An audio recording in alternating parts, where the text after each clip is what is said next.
That year will happily mark the 30th anniversary of the Tomb Raider franchise. A franchise that I've been a big fan of since the release of the 2012 remake, which was so good in my eyes that it convinced me to play every other game in the series. Sadly, as today we don't know the status of the series plan for the big celebration. This leads me to want to celebrate the series in my own way by looking at the only thing I know to from the series, and that will be rebooting and looking the multiple film attitude it see it had over the years. The folk movie starts with Angelina Jolie playing the role of Laura Croft, who in the middle of sorting through a tomb. Angelina Jolie does a pretty good job in the role that in my eyes she easily captured the killer bad mode along with her confident personality. As they look through the tomb, she just so happens to run into an outpaid robot that plans to kill her. This scene saw at the movie Gate Accident, what I think was done well across all of the movies thanks to them being easy to follow and containing some awesome shots. Thanks to some falsely in the use of two pistols, she is able to beat the robot, making you wonder how good they will be against my little robot. Luckily for me, that won't work that I'm bulletproof. Well damn it, there goes another idea off the list. The robot and Tomb Raider trying to be a test cell for her training. Laura gets her over to her tech guy bike to make the robot stronger and not accusing her over to have her armor cut her head off. Laura out of the ticket cell with her butler Jane tried to make her death more right away, but she doesn't agree to the idea. Due to Carol really added nothing to the series since the role of motive ball being boring healthcare or dancer in distress. So, on the other hand, I would definitely take the butler or the one in the game so he is not so ugly here that I want to walk in the freezer to never look at him again.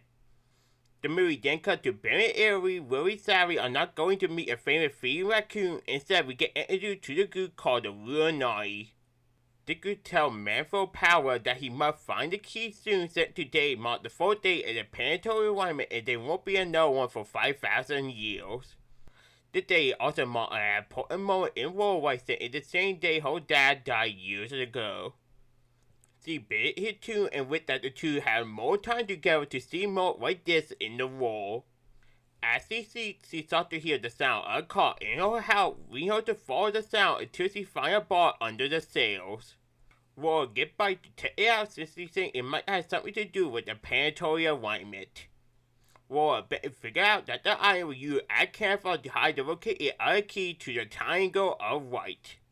She wants to show the iron to warn her mentor, but before that she reconnects with Alec West, a guy who she had a lot to do with since they are both adventurers, but the only difference is that he is more interested in the money part of the job. This solo mode did a lot of help care, but I still think there could have been more done with its soul since it really felt like Laura was getting no reason to help the guy since to have this attitude to hold for the whole movie. At night, the mentor gave her the idea of sewing out the iron to Powell. Then we heard to meet the obvious bad guy who sees why we don't talk right away since he decided to only sew a pistol of the iron to him. This iron trying to be the key he was looking for, we had to want to have it, calling to send his army to the Cop Mountains to steal it. This thing is what it get as the officer of the movie Big Power, since there are a lot of show scenes before the big action scene that feel like they go on forever. Out of the group run away with the iron, a railroad right in the middle that trying to be for her dad. Since to the railroad, she was able to find a book with a hidden method that contained her dad's note about the iron that was full from metal and meteor 5,000 years ago. This iron is so powerful that it was able to destroy a whole city, calling the people to want to read it by cutting it in half and putting EP in a different part of the world. The method tells the locator one half of the triangle and that she should compete on that world along with destroying the iron. In Colombia, she sees Power Army working with Alex trying to get into the tomb, but lucky for her, she is able to accidentally find another way to enter the building. The army then enters the tomb with containing power time to the planetary alignment, leading the army to try to solve it before it happens. Laura is able to find the right key located and decides to help the army since he plans to steal the iron before they get it. Power decides to give her the iron since they are running out of time, leading to activate a singing wall, which the way get the idea to jump on to hit the final 6. They call one half of the triangle to appear called Laura to gather before the army can, but both of them run into a pole when the whip trigger the awakening of all the statues, including the big one. Saint kerosene with the singing wall, so you're able to use it to beat the base athlete and run away from the army by jumping into a waterfall to escape with the item. The next day, she called Power, who wanted to have a meal with horse and eat one and then got iron that the old one wants. After me, Power saw how much a good boy he actually is by being able to get bent Roar to work with him, set O'Dowd to work with the Rune Iron and get her the idea of using the iron power to avoid his death. The reader agreed to work together and head to Russia where they went into an arcade that contained another time limit puzzle surrounded by time zone bubbles. Roar is eventually able to find the right keyhole and gather the other half of the triangle. Thanks to them now having the whole iron power army then turn on the rest of the ruined iron said he wants to rule the world by himself. They were him to then put the pieces of the triangle together, but it doesn't work. He thinks Roar can find a way to solve the issue, leading him to fall a night at hour, would call him to fall into the river and down to death thanks to getting caught on the gear of the puzzle. He told him not to worry so that he can use the iron power to bring him back to life. Roar is able to get the iron to work and beat Power in a way to gain access to the power of the Triangle of Light.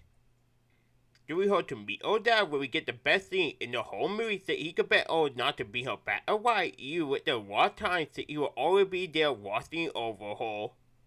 Roar used the iron to rewind time to be out back to light and destroy the iron along with calling Power of Night to be thrown back at him. They're about to let the guy beat to death until he will be himself to be the one who killed her dad and took his amulet. Then we hold the fighting over the iron and win it before Yuri Sogar to escape the collapsing cave. The movie ends with her wearing the dress and saying one final goodbye to her dad before getting ready to fight the now fully fit robot. The movie, even with its slow mode, is really dull since it contains fun action and solid story and entertaining build and it gave reactions. The second movie began with the event of an avalanche in Geek Terror by Ben Kennedy Frozen that caused the ability to go out into the nearby sea. While in her game only saw a wonder building with the name of the Ruler Temple where Alexander the Great saw his biggest Teslas. Thanks to Roar calculation of the team code they can find the building location. The captain of the boat suggests that the pig might not want to be found thanks to all the bad things that had happened to the building, but Roar does agree to the idea we hold and his boys to still head into the ocean. They enter the building see all the terror that it contains, including a key and federal iron on top of a sandal wheel. Roar gathers the iron, but it falls off both of them when she gets attacked by a couple of soldiers. This scene saw the good acting in the movie that I think it done a lot better than what in the first movie thanks to getting rid of the soul scene and keeping what made it good in the first place. The army man killed everyone but Roar who decided to use her gun to make the building fall apart. This savage doesn't stop them from getting away with the Tesla. Roar tried to take out them in one of the most bad ways I've ever seen by punching the assault and running it to the surface. I definitely don't agree with that opinion. Joel, when did you learn how to talk? Oh, I did that since I found the role to be really annoying. Fine, then don't turn it into a soul when I'm not waiting since Superintendent Ty will definitely hit me with a copyright. Okay, I'll keep that in mind. So anyway, doll, did this scene not being bad to you have anything to do with you also being a sock? No, I'm just lazy because I don't with more other arrow in the area. Yeah, like there any other animal in the ocean attached to human blood? Oh, you better stop or I will eat you. Yes, right away, sir. So anyway, she really side of the army and you her suit Molly's December calling herself to pick her up 3 days later and take her home. At her mail, researching the iron people for I said bid her help and tell her that the army man worked for Tyrone who is under the order of Dolphin Reese. A building that is satisfied to be really boring so he barely get anything to work with outside of wanting to use the iron to rule the world. Roar figured out that the iron they are at in Pandora Ball would contain the candle light AI is so powerful that it believed to have killed all of mankind and the old world at a match to its location. The AI sick guy wanted her to start the evildoer by heading to Tyler where the iron will last falling. See again before you're near a teammate that sadly don't turn out to be a fat panda. This is weird to meet Terry Simon, who is everything Alex should have been in the rap movie since they actually added the fact of him Dave Roar in the past calling him to be more interesting. Well, Terry the tent again whole new way he held on the mission we had to get to the deal you with the history of the follower is it say to him series stuff for her what they were dating. Terry you to work for town and say the only way to get into the bait is to be a horses. Well tried to offer him a deal but he doesn't agree we hold to fight him. See I bet he win the battle and able to fall in to get out the location of the orb. Ward take the key back for him and kill and set you fire hole when she was not working. See then while Terry to you gun on the mission we the two of them to work together to save the army. The duo then head to Shanghai where they sadly can't get the orb before they sing but all able to fight enough people to get the time to put a tackle on the boss. Dewey the duo to follow to a secret route and Bedine Mall. Since the war forcing and pulling the fire once they are able to fight out the remaining men and gather the orb. We and his men come into Saul but Saint Terry see it able to run away with the iron and you Windsor to head to their hideout. The two made out over their teammate until War figured out that Terry must have seen Reed before he attacked her. They called War not to touch him and weed him by handcuffing him to the bed. She then sent the rest of the mass sound wave data to bite and use sound to activate it, calling to reveal that the iron is located in Africa. Sadly, the security of the cult mail has still not been improved and by get caught by weak men who hear all the conversation. War friend Kosa can help her get in contact with people that can read her to the mountain even with the fact that it contains deadly monsters. The people get stopped by the arrival of Reed Hartman who even destroyed the group. Reed then used Hartman to make Roy agree to lead him to the bot location. Terry finally freed himself and thanked to Roy for the family that saw the map Hargan and called him to start heading to Africa. He saved the Hartman and Bike and find the helicopter to help him catch to the group. The group arrived at the monster den, called it to start attacking and revealed their design that were better than any monster redesign feature in the bad Resident Evil movies. Warren remembered what the Thai said about the old calling to use to try to find a way out of the situation. They called her to appear right below Warren Reed with Dexter having to lead to the cave that contained Pandora ball surrounded by acid. We tried to force Warren to gather for him, but he is able to get away and Betty beat it out, calling to fall into the pool of acid. Terry gathered the iron and think about taking it out here with Warren until Warren get in his way. Terry said he is going to take the boss that he said Warren don't have the heart to kill someone he loves.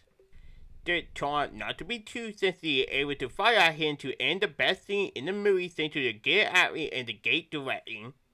War and the movie by warning the director that some items don't need to be found and we hope to read it to get it sold by the accident and head home with her group.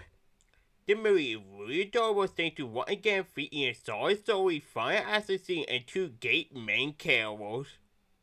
The final movie series does continue and the real story set and now called Alexander Ben Keller in the War of Warcraft. This will probably turn out to be for the movie favor, then did both the other character in more way back and give it a lot of depth and relatable element from the remake series. The element called Alexander to fit the role and helped that he pulled out the charm of the character. The movie started with Roy's dad talking about his role of finding the tomb of an evil king named Himiko and how he must find her before other dudes call him to leave his little girl behind. A teenage Roy then stole in a bar and reversely savvy rooted the fight. The bar of the page told that she needs to pay him for more casting, but even with her doll she still doesn't have the money. We hope to sign up for a bite which she almost win until she gets distracted by a couple of cool kids wearing a familiar uniform. The assassin called Roy not to pay attention we hope to a Betty Cat right into a police car. We hope to be taken to jail but she is freed by her guardian Ada who want her to sign the paper for her to gain access to her dad's inherited asset since he had been missing for 7 years. Roy is about to sign the paper until the guy pull out one of her fall will items. She is able to solve the puzzle that contains a weapon that we hold to a hidden room in the cult marrow. The room contains all the research that her dad found out about the dead King Himiko, including the name of the people who are at with her in Terry. She wants to find out what happened to her dad. We heard to sell her mother method to gain enough money to buy a boat ticket to the island. She had to Tanya where she went into a pub when a guy tried to steal her bag, but she was able to catch up to them. The guy in return pulled out a knife, but she is saved by the help of a drunk Raking. She tried to talk to Rue since she believed he is the same one who took her dad to the island, but he dealt with it till he passed out on the floor. She helped out Rue to reveal that it was his dad who did it, who had also been missing for a couple of years. Roy thinks that he might have gone with her dad, calling Rue to agree to the idea of taking her to the island once he put money on the table. The element of the ocean Betty called him to read the boat with the note before he gets fully destroyed. Roy gets into the island, but she gets knocked out by some nearby guys. She wakes up in front of Matthias Bowser, who I think made a really good birthday to the added family element in his story with another kill later on revealed in the movie. He revealed that he saw her notebook and thanks to this now know the actual located a Himiko tomb. He only fought her to work with him until Rue knocked out a couple of guys with the use of his sword would give her the chance to escape but Matthias shoot Rue before he could also read the base. Hurricane about her falling into a waterfall that we heard to her pain and then cutting the parachute scene right out from the remake video game. A army guy is still able to follow her, leading her to have to kill him to survive. There's another thing ripped right out from the remake video game, but unlike the parachute scene, I don't think they do a good attitude with it, so I feel like they really made the adding most of this being the full purpose he had ever killed. A guy see her do this, leading Roy to go out with him only to warn that this guy is actually her follower. This probably a story element that everyone for a real robot is waiting for me to get any out. Since it made no sense in the game story, but I'm surprised okay with it here, so it read the movie to tell its own fun story instead of being a copy of the game. Her dad once she realized that this Roy is really happy to reconnect with her until she realized that she accidentally led the guy into the direction of the tomb. They called her dad not to be happy with her, said want both to find Himiko too, it will read her code that was being dead to millions of people. Roy thinks they can still get off the island by using bullets or satellite phone, but her dad don't agree to the idea of leading her to get his boat and go in alone. She is able to sneak into the base and sees like a temple on her way along with freeing Rue and the rest of the saved. Meanwhile, Wizard takes the two every out, leading him to get caught by Bozo and his army. The moment when he tried to phone Whittle to open the door, it wanted Rue right and highlight the hit between the two that had taught them to work together, but now their own goal and belief had caused them to separate into enemies. Roy Ryan agreed to the idea of opening the two on the bet that Bozo won't kill her dad. The group followed her into the tomb for a puzzle and death trap whatever happened to see in the movie since they played a role in the games. They find the two and over it only to warn saying to the nearby artwork that Himiko was the horror and a devil disease that she was new to call her to force herself to lead her people. Then another thing from the game was that right to that I don't care with it since it helped with the movie all your story note about Mitt always having done true to them. Bozo eat out with seeing the disease lead to the death of a two-handed man, so want to compete in missing by getting an example of the body. Roy and Whistle escape and try to stop it until he gets attacked by one of the sea humans getting Bozo's tent to escape. Roy returns after being her guy, leading Whistle to tell her that he is infected and seeks to take out with Bozo where he used TNT to destroy Himiko's body. There is a scene that Rue wanted me to be okay with him in the movie that he helped convince Roy to tell herself and to let go of the feeling her always needing her dad. Due to this, she can catch up to Bozo and be in enough to give her the time to get rid of the rattle to the other side of the tomb. With the disaster of the two, decide Bozo enough to give Roy the chance to fall in to eat Himiko's finger and kick in all the air to win with the other skeletons. She used her pickaxe to escape the tomb with an iron that with they did more with it, it already double captured how much you use it in the games. She reconnect with Rue and the rest of the state who used their weapon to get back a nearby helicopter to take them home. The movie ends with Roy signing the paper only to warn that her company is also working with Tammy, telling her that there is more work to be done. This movie, even with it being a tale of game adaptation, thanks to all the team it made, still ended up being really dull because those didn't really call the movie to tell its own fun story and had a dull react for a lot of fun development throughout the whole movie. All the movie ended up really surprising me in the end thanks to how much they captured the tone of the character and get her fun with those stories that feel like they're on the game still really came from. I hope this will be the same case for whatever the character had next one so she can either wear another for a year and be that as fun and memorable when she really saw it. Next time, simply get a look at the female video game ambassador, where they see what will happen when the male video game ambassador get a movie for the wrong apple in the wall.